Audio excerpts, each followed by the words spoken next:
বিসমিল্লাহির রহমানির রহিম। সম্মানিত দর্শকবৃন্দ, আপনারা কেমন আছেন? আশা করি ভালো আছেন, সুস্থ আছেন। সামনে 2026 সালে সংসদ নির্বাচন অনুষ্ঠিত হতে যাচ্ছে। যদি সবকিছু ঠিক থাকে তাহলে 2026 সালের 15ই বা 10ই ফেব্রুয়ারির মধ্যেই নির্বাচন অনুষ্ঠিত হবে এবং নতুন বাংলাদেশের একটা অধ্যায় সূচনা হবে।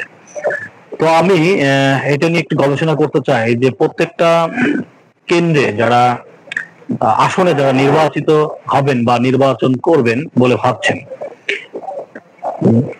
যে কোনো দল থেকেই আপনারা নমিনেশন নেন না কেন, আপনাদের এই বছর 2026 সালে আপনাদের যে নির্বাচনী প্রতিশ্রুতি সেটা একটু ভিন্ন আকারে যেন হয়, সেই কামনাটা করছি। সেটা কেমন হবে? আপনাদের নির্বাচনী এলাকায় এসে আপনি প্রতিশ্রুতিবদ্ধ করেন বা প্রতিশ্রুতি দেন, জনগণকে আশ্বস্ত করেন আপনি আপনার এলাকার উন্নয়নে বেকারদেরকে সর্বোচ্চ সহযোগিতা করবেন এবং বেকারত্ব হার কমিয়ে আনবেন।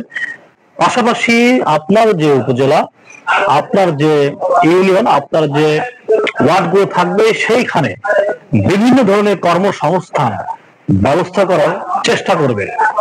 তো এই ক্ষেত্রে পরিপ্রেক্ষিতে আমি 5টা বা 6টা বিষয় নিয়ে একটু কথা বলতে চাই। সেটা হচ্ছে যে আপনারা যারা এমপি ইলেকশন করবেন বা এখান থেকে যারা দেশকে নেতৃত্ব দিবেন, তাদের নির্বাচনী প্রতিশ্রুতি যদি এমন হয় তাহলে কেমন হবে? আপনারা প্রত্যেকটা স্টেজে, মঞ্চে গিয়ে জনসম্মুখে জনগণের ভিতরে গিয়ে আপনারা নির্বাচনী প্রতিশ্রুতি দেবেন।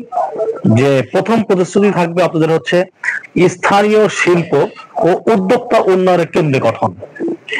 এতে করে কি হবে? নির্বাচনী এলাকায় ক্ষুদ্র ও মাঝারি উদ্যোক্তাদের জন্য প্রশিক্ষণ, সহজ ঋণ ও বাজার সহায়তা প্রদানের মাধ্যমে যুবকদের আত্মকর্মসংস্থানের সুযোগ সৃষ্টি হবে। আমার মনে হয় এই ধরনের উদ্যোগ নেওয়া আপনাদের প্রয়োজন।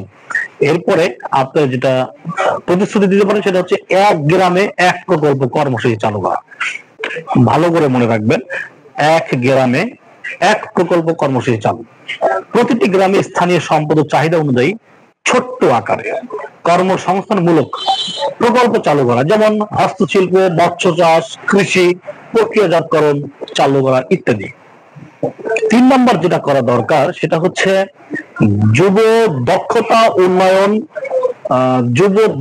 উন্নয়ন প্রশিক্ষণ ইনস্টিটিউট স্থাপন। এইটাতে সবচেয়ে বেশি লাভবান হবে যুব সমাজ, বেকাররা। মনে রাখবেন, যদি এটা করতে পারেন তাহলে আপনার সংসদীয় আসনে বেকারত্বের হার অনেকটাই কমে আসবে।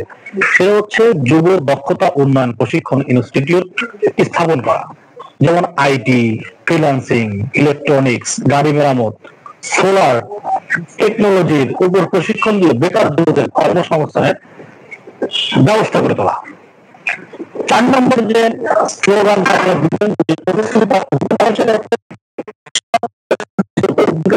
সংযোগ প্ল্যাটফর্ম তৈরি করা।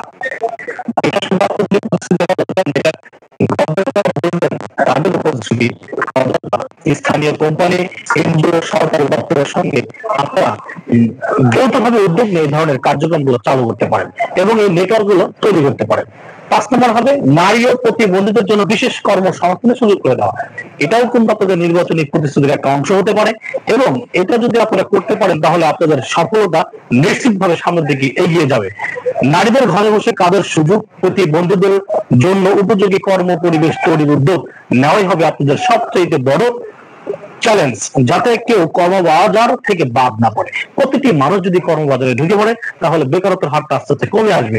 এইভাবে যদি আপনারা নির্বাচনী প্রতিশ্রুতি দেন তাহলে আমি আশা করব যে আপনাদের সংসদীয় আসনে এবং আমাদের রাষ্ট্র একটা সুন্দর রাষ্ট্র মেরামত হবে এবং সুন্দর রাষ্ট্র গড়ে উঠবে, সোনার রাষ্ট্র গড়ে উঠবে।